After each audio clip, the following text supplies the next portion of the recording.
अगर थोड़ा-सा हम पीछे चले जाएँ, ज़ाहिर है नबी पाक सल्लल्लाहु अलैहि वसल्लम ने हमें ये तरीका बताया इलाज का, तो उस दौर में जो है सहाबा आपस में भी कर लिया करते थे, एक हुँ, दूसरे का हिजामा। हुँ। तो वहाँ पे उस वक़्त तो ज़ाहिर है कोई इस तरह की वो नहीं हाइजीन थी। नहीं थी। हाँ, और हुँ, ना ही इतनी प्रॉब्लम्स भी नहीं थी, इतने ज़्यादा जर्म्स भी अवेलेबल नहीं थे जो आज के दौर में हैं। तो अब उसी चीज़ को अगर मद्देनज़र रखते हुए कोई ये पॉइंट आगे रख देता है, जी देखिए उस वक़्त कौन-सा कोई उनको कुछ सिखाता था, हुँ। तो उन्होंने भी तो इसी तरह कर के ही सीखा है। तो इस पे क्या कहना चाहेंगे आप? देखिए उनका लाइफ़स्टाइल और था, हुँ, उनकी वैल्यूज़ और थी, उनके मॉरल और दूसरी लिविंग और थी। जी। हम हमारे दौर के लोग बहुत सेंसिटिव हैं और कॉम्प्लेक्स डिजीज़ेज़ में हैं। हुँ, हमारा लाइफ़स्टाइल और है, हमारी हमारी स्पिरिचुअल हेल्थ भी वो नहीं है जो कि उनकी बेशक, थी। तो बेशक। उस वक़्त जो इक्विपमेंट्स यूज़ होते थे वो भी तो लेदर के और क्ले के पॉट्स होते थे। हुँ, अ, तो वो खुद कर लेते थे, लेकिन अब this is the requirement of the time.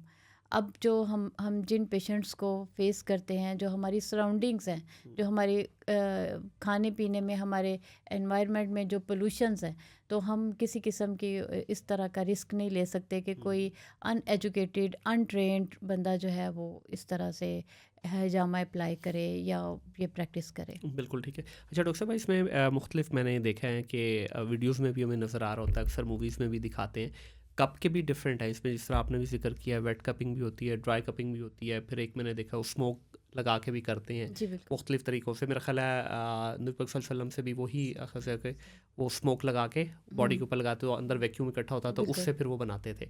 तो अभी आप लोग जो यूज़ कर रहे हैं, ये प्लास्टिक वाला यूज़ कर रहे हैं। तो ये बता दीजिए टाइप कितनी होती हैं और इनमें डिफ़रेंस क्या है? हिजामा की टाइप्स तो 25 से ज़्यादा टाइप्स हैं, डिफरेंट अच्छा। टाइप्स हैं बिल्कुल। उसमें अब लेटेस्ट आ रही है, वाटर कपिंग भी आ रही है, आइस कपिंग भी आ रही है। वो डिफरेंट जो ट्रीटमेंट्स होते हैं हुँ, डिफरेंट डिजीज़ के अकॉर्डिंगली उसको सेलेक्ट किया जाता है, लेकिन मेनली जो है वो वेट कपिंग है, जो सुन्नत का तरीका ठीक इलाज है। है। उसमें कप का साइज़ जो है वो बॉडी के पार्ट के अकॉर्डिंगली हुँ। डिफरेंट होता है, और बाकी जो मेथड है वो हमारा वही सक्शन का और ब्लड लेटिंग का होता है। ठीक है। और इसमें जो वो पहले क्ले वाले जो आपने बात की, मिट्टी के पॉट होते थे, उसमें वो हल्का-सा फ्लेम लगा के कर देते, तो उसमें और इसमें क्या फ़र्क है? रिज़ल्ट का कोई आपने ट्राई किया है? मुख्तलिफ बिल्कुल। टाइप्स इसकी वो रिज़ल्ट में तब तो फ़र्क है? क्ले पॉट्स थे, अब वो ग्लास कप्स होते हैं, हाँ, तो इसमें सेम रिज़ल्ट ही मिलता है हमें। ठीक है। जी, पहले ज़माने में था वो जो जानवरों के सींग के ऊपर हुँ, हुँ, हॉर्न्स बने हुँ। होते जी, थे, जी, जी, जी। उससे भी सक्शन करके उससे भी हिजामा करते थे। ठीक है, बिल्कुल सही है।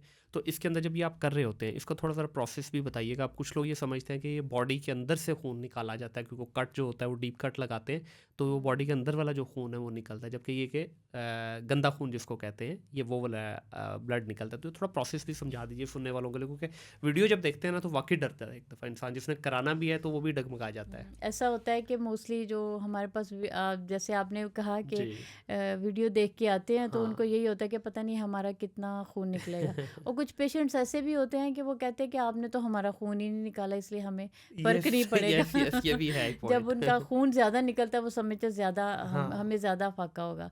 तो टेक्निकली जो है ना वो नबी पाक सल्लल्लाहु अलैहि वसल्लम की हदीस मुबारक है कि शिफा हिजामा के कट में है। जहाँ पे हम रिकमेंडेड एरिया में जब हम कट लगाते हैं सुपरफिशियल, उससे अगर ब्लड नहीं भी निकलता लेकिन शिफा का अमल शुरू हो जाता है। ठीक है। उसमें हमारी बॉडी की नेगेटिव गैसेस जो हैं वो रिलीज़ होती हैं, हुँ, जो हमारे डाइजेशन, यूरिनरी सिस्टम, जो हमारी मेटाबॉलिज्म में जो नेगेटिव गैसेस एक बॉडी में रिटेन होती हैं, हुँ।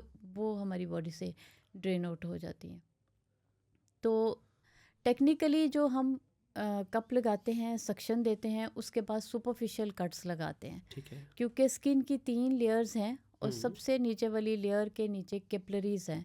अगर हम डीप कट लगाएंगे तो कैपिलरीज का ब्लड जो है वो ड्रेन आउट होगा, जो कि बॉडी का ब्लड है। सही है। इसमें बॉडी के ब्लड को बिल्कुल भी हमने ड्रेन आउट नहीं करना होता। हुँ, सिर्फ जो टॉक्सिन्स हमारी first layer of the skin के नीचे रिटेन हुए होते हैं, सिर्फ उनको करना होता है। ठीक है। तो ये जो पहली लेयर है आपकी स्किन के अंदर, उससे ये ब्लड बेसिकली, जिसको बेसिकली गंदा खून भी उससे कहा जाता उससे है, तो निकाला ये वो जाता है। निकलता है बेसिकली। तो बिल्कुल। डीप कट नहीं होता, जो आपका रियल ब्लड है, साफ ब्लड है, वो नहीं निकलता इससे। जो सुपरफिशियल कट है वो 5 से 10 मिनट के अंदर हील अप हो जाता है, ठीक है। लेकिन अगर डीप कट लगा हो जहाँ से कैपिलरीज का ब्लड भी निकला है, हुँ, वो पेशेंट को रिकवर करने में 2 से 3 दिन लगते हैं। ठीक है। अच्छा ये भी बता दीजिए, इसमें बहुत सारे लोग इस चीज़ से भी घबराते हैं कि बहुत पेनफुल होता है, तो इसकी पेन कितनी है? मैंने तो क्योंकि एक्सपीरियंस किया है, मेरा एक्सपीरियंस ये है कि बिल्कुल ऐसे जिस तरह कोई थोड़े शार्प नाखूनों से आपको समझ लें कि हल्की किसी ने हल्की स्क्रैचिंग सी करता है। स्क्रैचिंग की हुई है। तो आप बता दीजिए कि ये कितना पेनफुल है?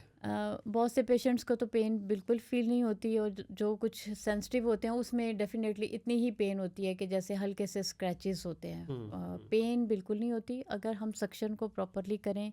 एक तो वो सर्टेन एरिया जो है नम हो जाता है, ठीक है। और फिर उसके बाद जो वहाँ पे कट लगाते हैं फिर सक्शन करते हैं, तो उसमें मोस्टली तो किसी ने कंप्लेन नहीं की कि मुझे पेन होती है। ठीक है। अच्छा इसका मौसम के साथ भी कोई ताल्लुक है? क्योंकि जिस तरह बहुत सारी जब गर्मियों के वेदर में आप करवाते हैं, बरसात में हाँ बरसात में या गर्मी, बहुत शिद्दत की गर्मी, जब आपको बहुत पसीना आ रहा है, तो डेफिनेटली करवाने के वक्त तो आपको पेन नहीं हो रही, लेकिन उसके बाद ये बड़ी ईचिंग वाला मैटर सा निकल आता है वहाँ पे, तो उसमें आप क्या कहना चाहेंगे? वेदर के साथ इसका कोई लिंक नहीं है।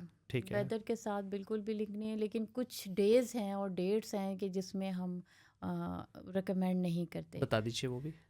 जैसे मोस्टली हम वेडनेसडे को पेशेंट को कॉल नहीं करते क्योंकि ये रिकमेंडेड डे नहीं है। ठीक है। और जो ज़्यादा प्रेफरेंस होती है कि जो चांद की तारीखों के मुताबिक जो है वो हम उसको रिकमेंड करते हैं।